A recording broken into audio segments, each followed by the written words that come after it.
So most of us would probably not give a friend plumbing advice if we're not a plumber, and likewise, we probably would not have much to say if they were having issues with their car and we knew nothing about car repairs. But when it comes to money, some people have no problem giving their 2 cents, even when they don't really know what they're talking about. I don't know why, but people who are not great at managing money are sometimes the first ones to speak up and offer bad advice. And for those of you who don't know, I have been writing and researching money-related topics professionally since 2005. So when I'm out and I hear money-related conversations happening around me, my ears will automatically take notice.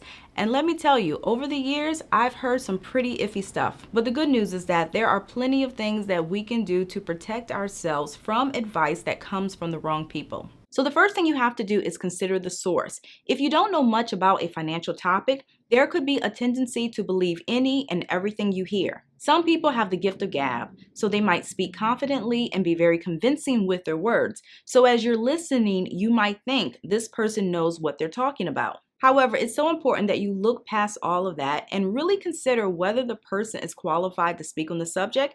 And, to be fair, a person does not have to be a money expert to give good financial advice because there is plenty of online content dedicated to financial education. So this person could have a lot of insight. Even so, if you don't know or you can't confirm the depth of this person's financial knowledge, while it's okay to listen, you should take what they say with a grain of salt. And one of the best ways to know whether someone is qualified to speak on a topic is to ask follow-up questions. Now, as a money person, I'm not saying that this person should know every single fact or detail about the subject, because at the end of the day, none of us are robots.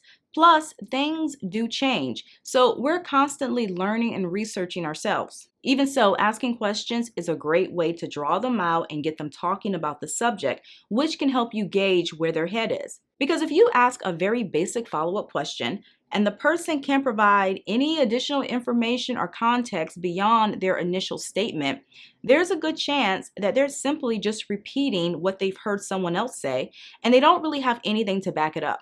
But even if they are able to answer your questions, don't take their words at face value.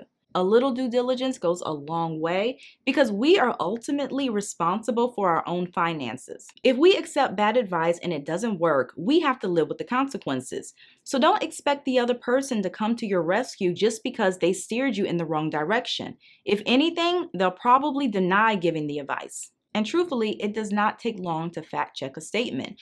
And by doing so, you're not only getting confirmation that the information is accurate, you're also further educating yourself because through your research, there is a good chance that you will learn something else that you didn't know. Through research, you can also gauge whether the advice is relevant to today. Some people have difficulty adapting to new ways of doing things, or they hold onto outdated money advice. For example, there isn't a month that goes by that I don't read an article or see a video advising people to save a 20% down payment to buy a house. Now, if someone chooses to save 20% down because they don't want to pay mortgage insurance, that's great.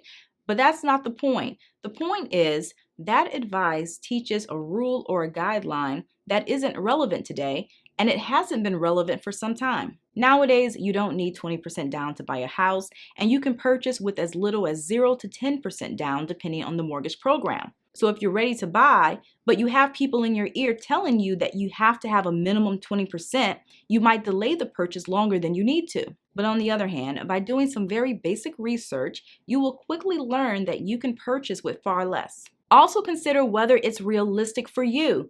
Some money advice, although not bad in itself, might not be the best advice for you given your circumstances.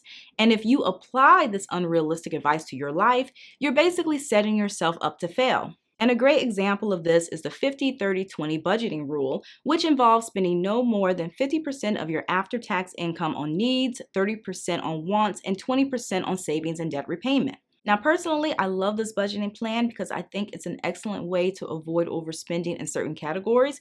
And if you're able to keep your needs and your wants within the first 2%, that means you will always have money left over for savings and debt repayment. But the reality is, this budgeting plan will only work if you're able to keep your needs within 50% of your take-home pay. For some people, that's unrealistic because they're currently spending 60% or 70% of their take-home pay on needs. And if so, they have to do something differently. Also, is the advice too good to be true?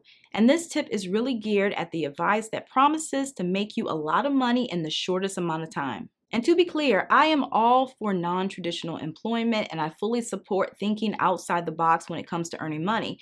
And I've been able to fully support myself for nearly 20 years with a non-traditional job. So for anyone who wants this option, I always encourage it. But as you search for the right opportunity, you have to keep your guard up and you have to look for red flags, especially when someone is trying to sell you information and they are guaranteeing results. Now, I'm not saying that you shouldn't buy information because I bought a digital marketing course a few years ago and it was very helpful and I don't regret it. However, I've also heard so many stories of people buying courses that promise to reveal all of these secret tips and tricks on how to do something. But the information ended up being very basic, or things that most people already knew, or it was information that was readily available for free. So it's so important that you read reviews about the course, you make sure the person writing the information is credible, and also be leery of anything that guarantees results. And finally, listen to your gut. And there really isn't much to say on this point because at the end of the day, if something does not feel right, go with your instinct, especially if you've done your due diligence and you still have a weird feeling about it. I made these types of mistakes so many times in the past, and in most cases, my gut was right, but I ignored it and I had to deal with the consequences. So that's all that I have for you guys today. Don't forget to like, comment, and share, and also subscribe if you like personal finance and you want to see more videos like this. I typically post every week, so thank you again for watching, and I'll see you in a few days.